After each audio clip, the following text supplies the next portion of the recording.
I don't know about you, Carole, but when you've been in a relationship for a while, things can begin to get a little bit dull, can't they? And I wondered whether pretending to be a pizza delivery man could spice up my love life.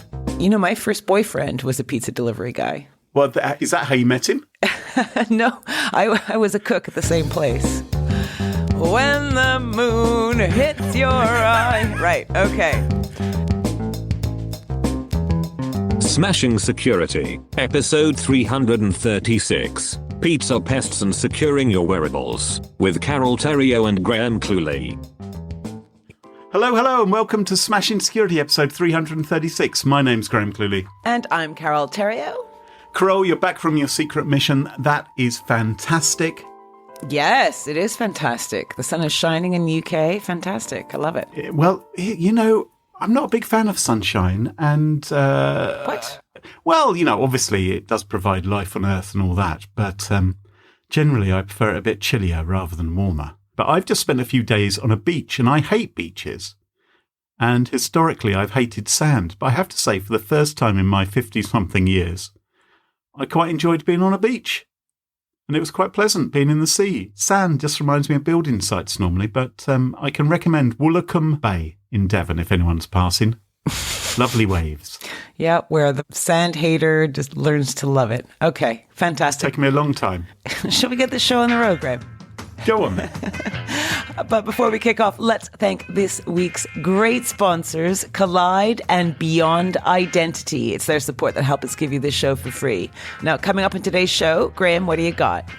I'm going to be delivering a slice of text pest with your pizza. Okay, and I'm going to welcome you to Self-Health Management, Population U. All this and much more coming up on this episode of Smashing Security.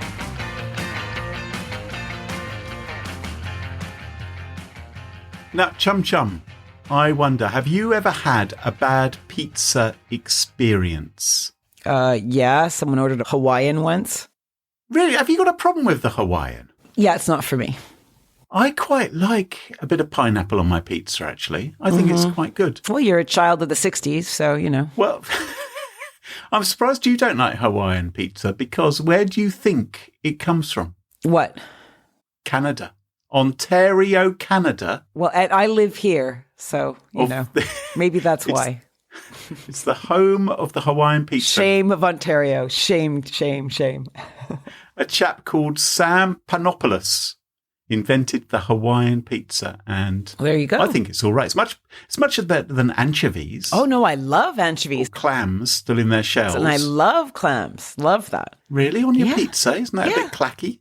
Oh, no, I'm not sure about that. Anyway, I think Hawaiian pizza gets a bad rap. Well, lucky you if you've avoided bad pizza experiences, because many people are having bad pizza delivery experiences regardless of the quality of the pizza. Now, we're all familiar with the ICO, Britain's data regulator. In the past, they've taken a close look at the lies of Facebook and Cambridge Analytica and all those sort of things. But now it's turned its eye of Sauron at pizza delivery services and other companies that might be abusing your personal information. What am I talking about? I rarely know what you're talking about, to be honest. So. Well, according to research done by the ICO, 1 in 3 young people have fallen prey to text pests.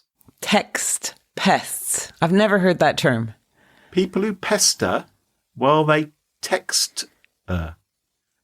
So people who send you pesky messages. So what the issue is that when you order a pizza, you hand over some of your personal information, right? You say, hi, it's Carole. Here's my phone number, or here's my email address. Yeah, deliver to this address, right? Deliver to this address. Exactly. They need to know your address. You don't meet them on some dark corner, do you? It's not like a spy drop-off point down the park. It's you know, they do deliver to your door when you want a takeaway delivered. And what's happening is people who work at these companies, these delivery companies, are abusing this information for their own romantic or sexual gains. See, I was thinking something much more financially heisty, like the Okay. Deliveroo guy is sending on this information for 10 cents return to God knows who, as getting money back. But no, it's for love. They're doing it. We've got a cheese lover at number 14, that kind of information. They could pass that on. Well, no, they could confirm my name, address, phone number to a third party, saying it's active. Suppose they could. Well, yeah, no, wait. It seems to be rather more driven by the loins. So let me give you a few examples. Okay. There is a 30-something singleton. Her name is Sonia Dillon. Okay. She comes from Ealing in West London.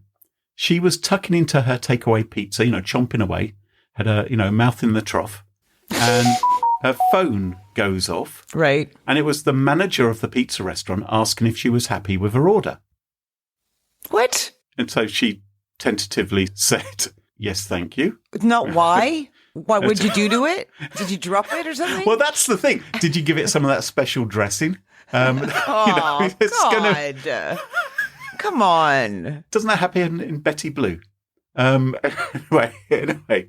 So she said yes, was perhaps slightly worried. Then for the next couple of days, she continued to receive what she called flirtatious messages, Shut up.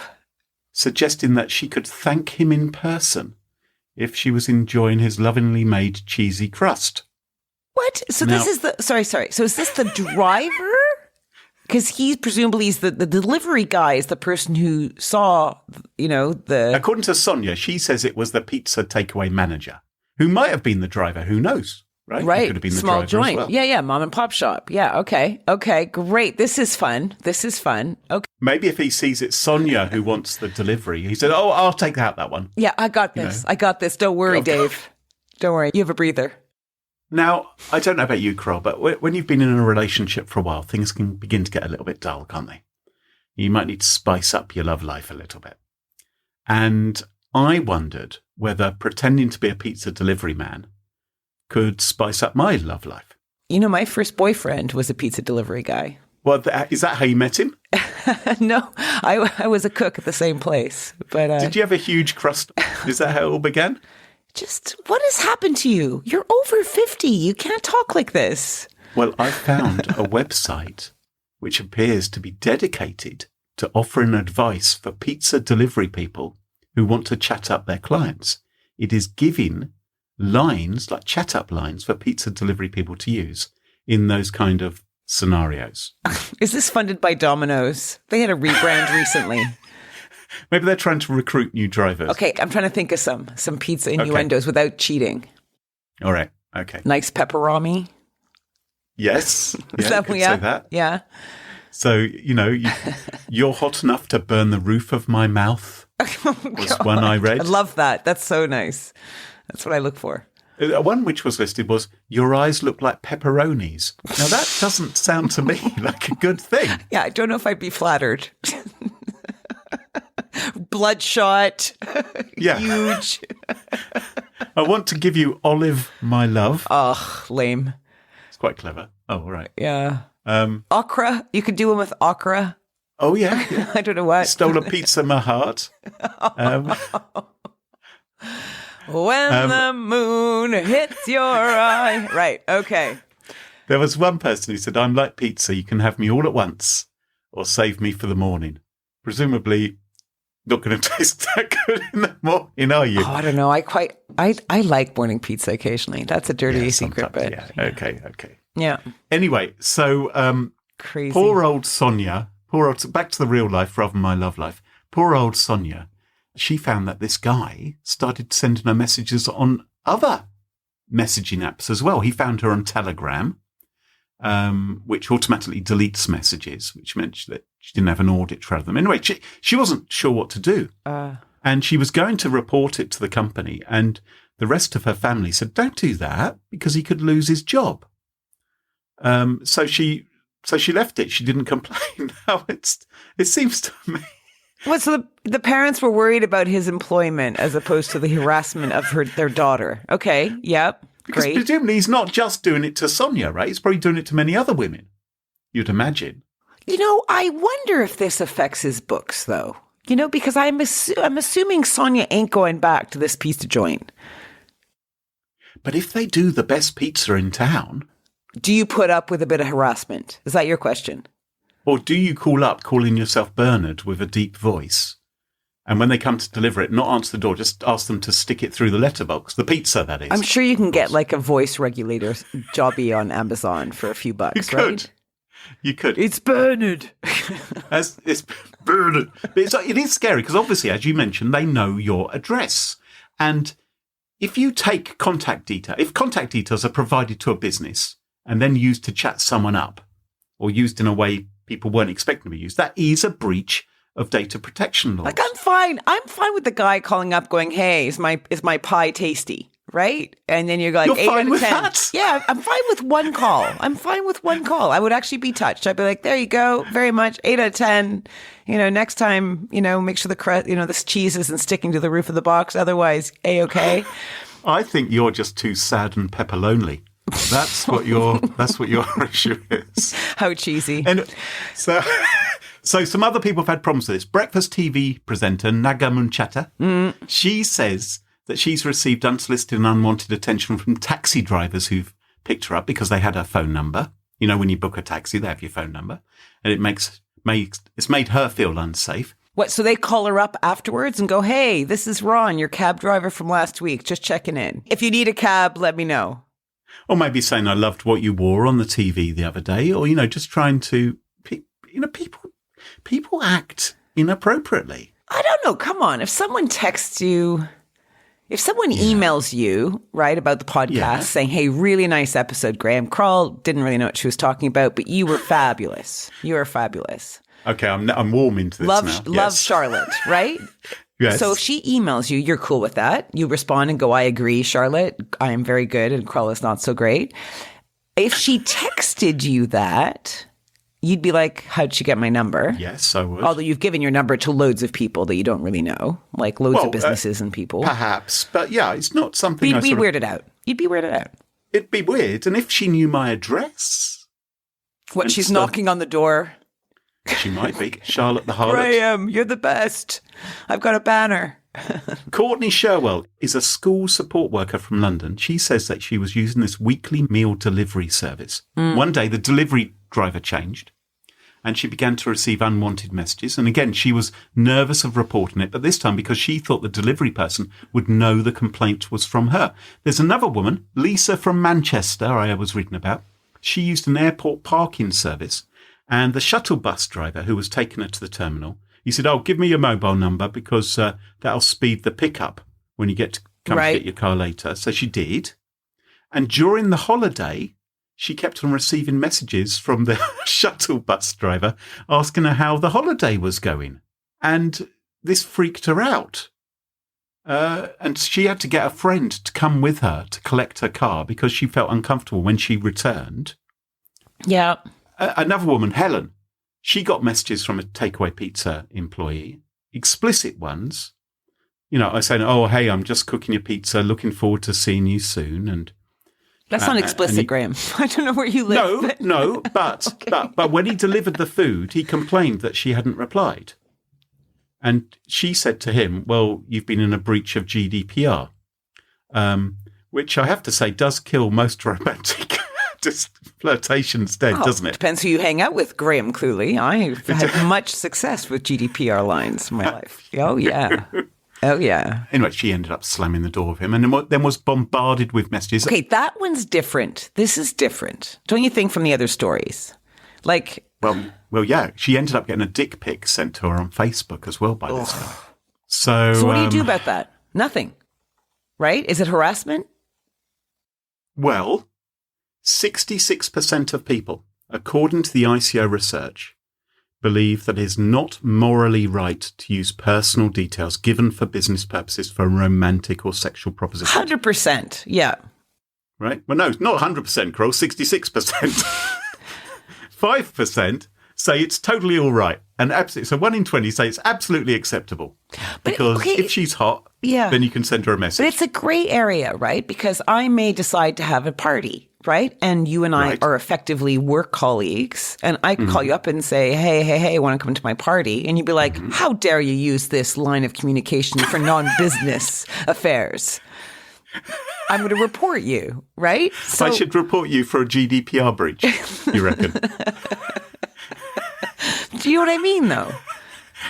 And we've had people call us up and go, hi, we provided you with a service or a product. How's it going? Basically fishing for more business, right? Yeah. Like, for example, I was with a friend yesterday and she got a call from HelloFresh, right? Now, she happens to be in the hospital. But that's still business related, right? You could argue that that's still... What if he said, how are you today? Bit personal. Bit personal, sir. Step off. So I'm just saying it's a gray area. It's complicated. So, according to the ICO, Carole, it's not a grey area. They say if you're being charming, and arguably that was charming or romantic, it's against the law. Wow. Because the personal details is only supposed to be used in a business context. So, okay, what if? Sorry, but what if? Okay, let's have enough. What if? Come on, then. What if? Okay, I'm a sales head honcho, and I know how to build the relationship is to do the personal stuff to start with. How are the kids? Right? How's little Jimmy?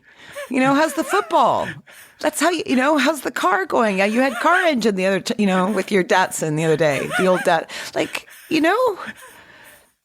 I understand what the ICO are saying. I'm just saying there's a bit of gray. That's all I'm trying to prove. Listeners, I don't know, excess if you agree. If I can bring this back for a moment, the ICO are now calling for evidence on unwanted employee contact, and they're asking for people to report their experiences. They've set up an online form. Until the 15th of September, you can fill in this form and tell them about how someone gave you a pizza and then tried to give you something more instead. So they've set that up. So, Carole, if you've been upset with any of the messages I may have sent you of a personal nature... of which there are like 1,000, probably... Carole, what's your story for us this week? Wearables. So have you or do you sport a wearable, Graham? A wearable? I do, actually. My watch is connected to my phone and things these days, yes. And you've had that for a while, or is this new, or...? No, I've had it for a while, and I've had those sort of step tracker things for many years. Like, they've done me a lot of good. All right, so for health, you use it for health primarily and telling the time, presumably. Telling the time is a helpful thing that you can do. And also, one of the primary things I use my watch for is if I can't find my phone, I can press a button on my watch and my phone will ring. So I'll find out where I left my phone around the house because I've got to that age. Yeah, I do that every day as well. I don't know if it's an age thing. Okay, but you love it, right? So if you lost it and couldn't find it, how long before you would replace your existing watch, do you think? Oh, I don't think I'd be desperate to. I'd maybe wait a month or two. Okay, so you wouldn't be like chomping at the bit, but you would definitely replace it. It wouldn't be like losing my phone. It's like if I haven't got a phone, then it's like, how am I going to live? How will I know where I'm meant to be? I need my phone. But my watch, no, I wouldn't feel like that. Okay. So, but basically, most people I know in the UK at least have one. Like I don't, nor does my Yeti, right? And maybe, well, he doesn't, but maybe it's a tech thing because obviously I know a lot of people in the tech industry. So maybe that skews things.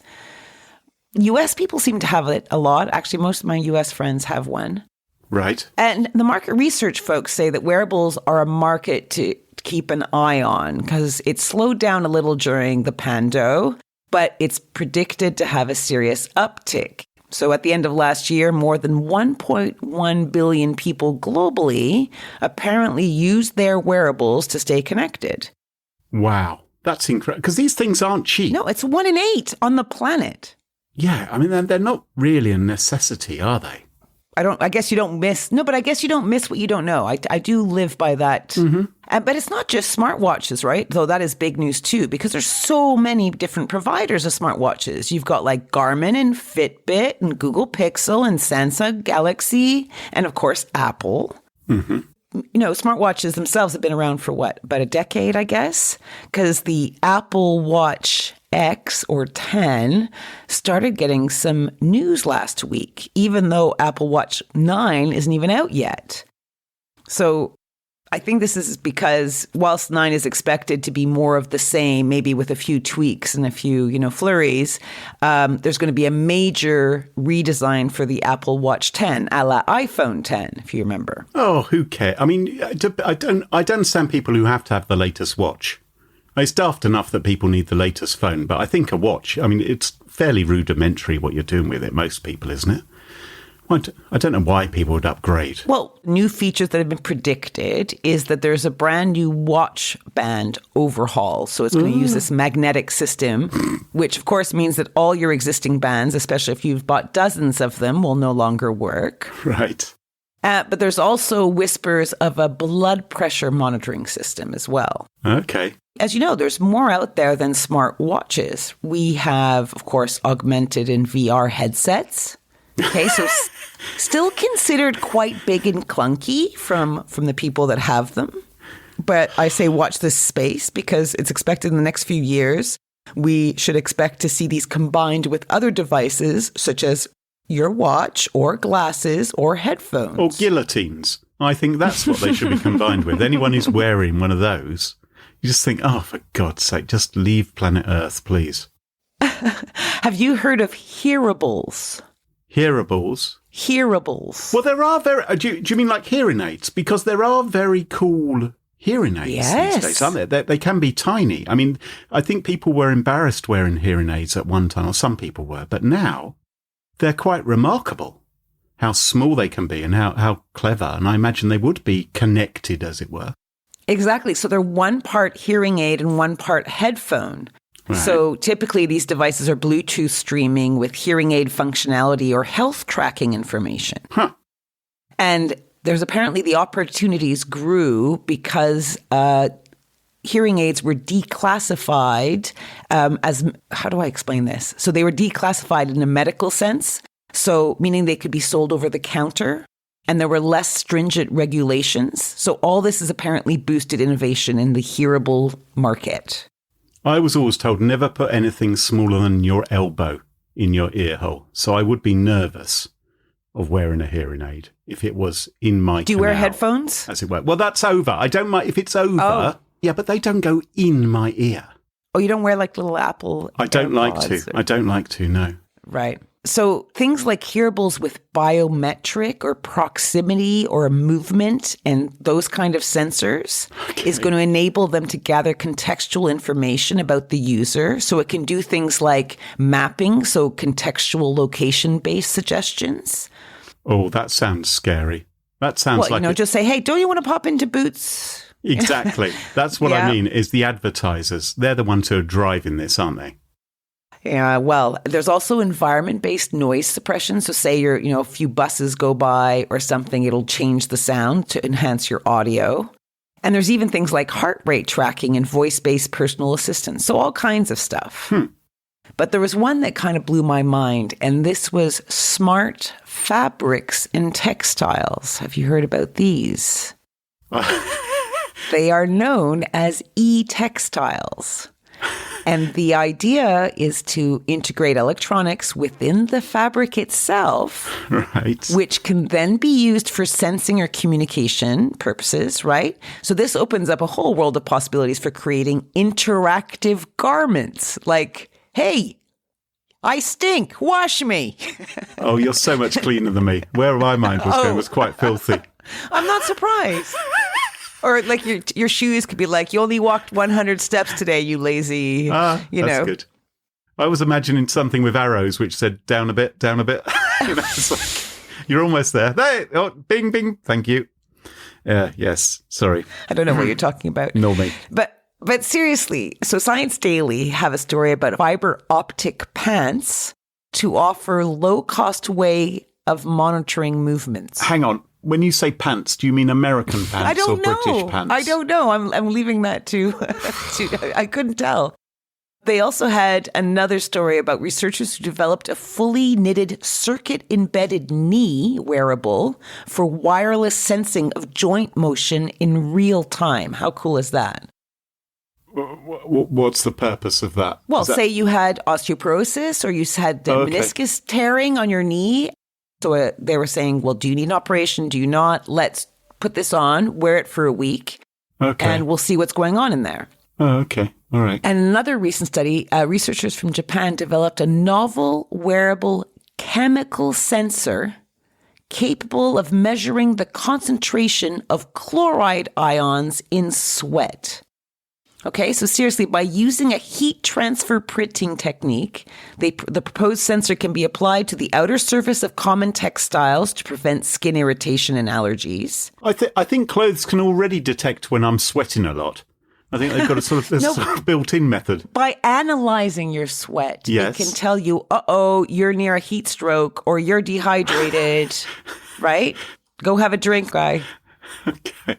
So, these are all kinds of wearables. I haven't even mentioned the Ray-Ban Facebook Stories eyeglasses or the Amazon Echo frames.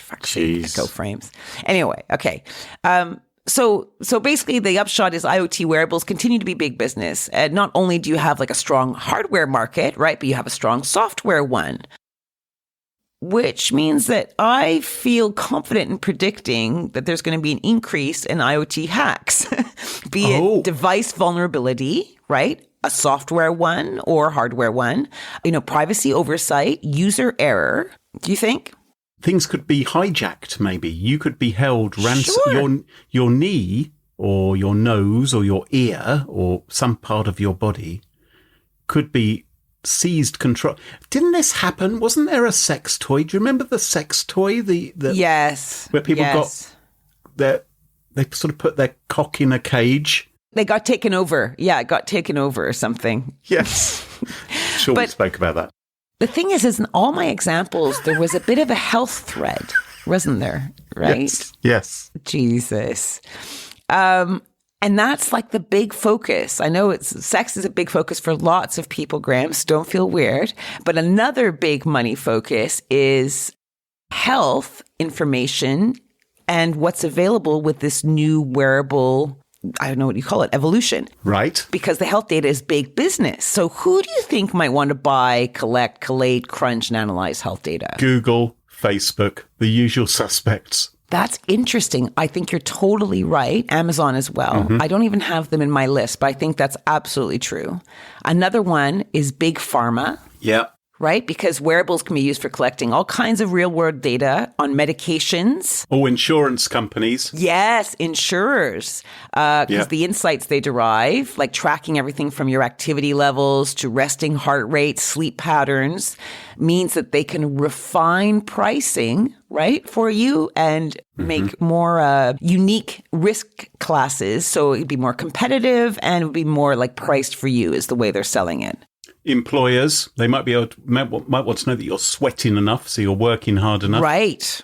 And also one that might surprise you is healthcare providers. So people like hospitals, like the NHS, because so long as they de-identify records, right, so patients can't easily be identified, they can sell it for big wonga to the big pharmas, to the insurance providers. Now, one of the problems is this de-identification stuff, because according to one expert, he calls it a privacy placebo, because it works as well as the thermostat in a hotel room, he says. There's a lot of ways around it. And if the data is re-identified and is hacked or exposed or something, there's a few things that could go on, right? So a few examples he gives. You have medical data that could be used to make fraudulent medical claims, and then what happens is the victim of the identity theft gets all the bills. Yeah. Your medical records often contain financial information, so you put yourself at risk of financial theft in that area. So in other words, like once the data's out, it's out. Oh, yeah. There's no putting the genie back in the box. So this, for all these reasons, I think you listeners, you glorious listeners, those of you in the security market might want to pay careful attention to this whole IoT wearable evolution, because they're putting a lot of cash in it. And if there is, if the explosive growth continues and you have a glut of tech players that don't necessarily see security and privacy as the be all and end all, they need someone to help them out. And they'll probably make a buck or two in the process. Do you agree? I think you're probably right. So is there any wearable you think you might consider, Carole, in the future? Maybe for you or your Yeti? No, but if you're worried about your own wearable, you might want to visit Mozilla's Privacy Not Included website. We have a link in the show notes because they've done quite a bit of wearable research into a number of popular wearables.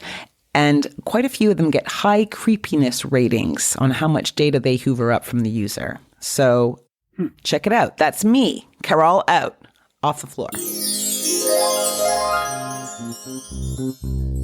80% of breaches are the result of stolen credentials. Why does your organisation still rely on passwords? Hackers don't break in, they log in, which is why organisations are moving to zero trust authentication, a key requirement for zero trust architecture. What if you could continuously authenticate every user and device accessing your system, ensuring that they are who they say they are and that they are using secure devices? Well, Beyond Identity gives companies the ability to eliminate reliance on passwords and protect against password-based breaches, fraud, and ransomware attacks. Go to smashingsecurity.com/beyondidentity for a free demo. That's smashingsecurity.com/beyondidentity, and thanks to Beyond Identity for sponsoring the show. If you work in security or IT and your company has Okta, this message is for you. For the past few years, the majority of data breaches and hacks you read about have something in common. It's employees. Hackers absolutely love exploiting vulnerable employee devices and credentials. But imagine a world where only secure devices can access your cloud apps. Here, credentials are useless to hackers, and you can manage every OS, even Linux, from a single dashboard. Best of all, you can get employees to fix their own device security issues without creating more work for IT. The good news is, you don't have to imagine this world. You can just start using Collide.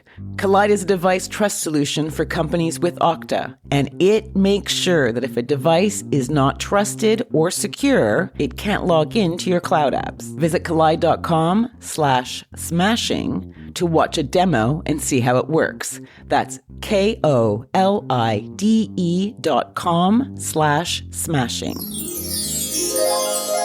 And welcome back. And you join us at our favourite part of the show, the part of the show that we like to call Pick of the Week. Pick of the week. Pick of the week. Pick of the Week is the part of the show where everyone chooses something they like. Could be a funny story, a book that they read, a TV show, a movie, a record, a podcast, a website, or an app. Whatever they wish. It doesn't have to be security related necessarily. Better not be. Well, my Pick of the Week this week is not security related. Good. It is possibly privacy related. So's mine, actually. I'm just seeing that now. Yeah. Oh, right. Okay. My Pick of the Week is a website called Legal Lullabies. I will put in a link to in the show notes. The domain name, though, is zzzuckerberg.com. So Zuckerberg.com. Legal Lullabies is a project created by the TLDR Institute, which stands for the Lazy Data Research Institute. And what they do is they have a lovely voice which reads you, Carole, the entirety of Instagram's terms of service. Oh, my God. Let's listen to some right now. Don't fall asleep, guys. Instagram terms of use. Welcome to Instagram. Oh, this is like heaven to me. These terms of use, Exactly. or terms, These terms govern of your use. use of Instagram, except Brilliant. expressly state. You close your eyes, you drift away, while the terms and service of Instagram are read out to you. There's also a version for TikTok as well. In all, there's 51 minutes, 43 seconds of this. They really do read out the entire... I was actually surprised it could be all read in less than an hour. Yeah. Out loud. But apparently it can be. And I thought, because a lot of people struggle getting to sleep, don't they? They worry about You could have things. kept this for my birthday. Do you know that? You would have saved yourself a huge amount of stress. Beautiful. Love it. That would have been a bit personal, though, for me, Carole, but knowing when your birthday was. So I might have got into GDPR trouble if I'd done that. Anyway, Legal Lullabies at zzzuckerberg.com is my pick of the week. Oh, I just get it now. Z, like snooze. Got it. Exactly. Yeah. Got it. Carole, what's your pick of the week? What do you know of the Havana syndrome, if anything at all? Because I didn't. The Havana syndrome? Yeah. Have you heard of it? Is it something to do with cigars? No. It's a cluster of what can be called idiopathic symptoms. Okay, so it's better to tell you the story. So in December 2016, All right. an a U.S. official in Havana went to the embassy medical center to report this debilitating and confounding illness, I guess. So the symptoms included headaches and nausea, hearing loss, problems with memory and vision. And its onset was characterized by hearing something like a buzzing or hissing or grinding sound. I think I might have heard about this. Okay. And a year later, so 2017, reports were coming in from U.S. intelligence and military personnel and their families. And these people weren't in Cuba. They were, in places like China, New Delhi, India, Europe, Washington, D.C. So there's been loads of reports. There's been like 1,000 reports of this. And various federal entities refer to it as an AHI, so anomalous health incident. Right. And I don't know, you can't help but put your, conspiracy hat on, and because we're talking spies here, and you're kind of going, what's going on? Yeah. And you can learn all about it in an investigative podcast called The Sound, Mystery of the Havana Syndrome. So we have like 8 episodes hosted by a UK journalist by name of Nicky Wolf. And he conducts interviews. They do investigative research. There's some theorizing. And there's even some crazy DIY projects that you can listen in on. But you also have the toing and froing from the powers that be, like the FBI, CIA, and so on. Because they seem to be having a lot of trouble defining and explaining just what's going on. Anyway, really enjoyed it. So this is called Sounds, Mystery of the Havana Syndrome. Find it wherever you get your podcasts, or you can find a link in the show notes of Smashing Security. So don't give away any spoilers, Carole, but as I recall, one of the theories was that maybe an enemy state was beaming this sound into US embassies or embassies of countries it didn't like. Potentially. To mess with people's heads. You could be right, Graham, or wrong. Or I could be very wrong. I guess I'd have to listen to the podcast to find out what Nicky Wolf has learned. Yes, that's exactly right. So, Sounds, Mystery of the Havana Syndrome. Check it out. I think you'd like it, Clue. Okay. Very interesting. Well, that just about wraps up the show this week. You can follow us on Twitter at SmashInSecurity, no G. Twitter and us have a G. We also have a Mastodon account. And don't forget, to ensure you never miss another episode, follow Smashing Security in your favourite podcast apps such as Apple Podcasts, Spotify, and Overcast. And shout out to this episode's sponsors, Collide and Beyond Identity, and of course to our wonderful Patreon community. It's thanks to them all that the show is free. For episode show notes, sponsorship info, guest list, and the entire back catalogue of more than 335 episodes, check out SmashingSecurity.com. Until next time, cheerio, bye-bye. Bye-bye.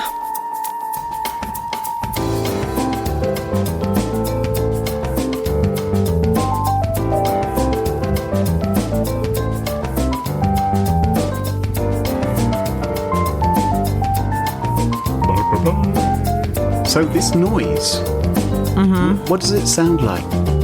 It's awful. It sounds a bit like a drone. So Like a cicada. Like really crazy, like a microwavy. It's down to microwaves is some of the theories. Oh. It's not just people with tinnitus or something, is it? It's not, or is it? Well, depends who you ask. Oh. I know. Don't worry, you'll like it. It's good.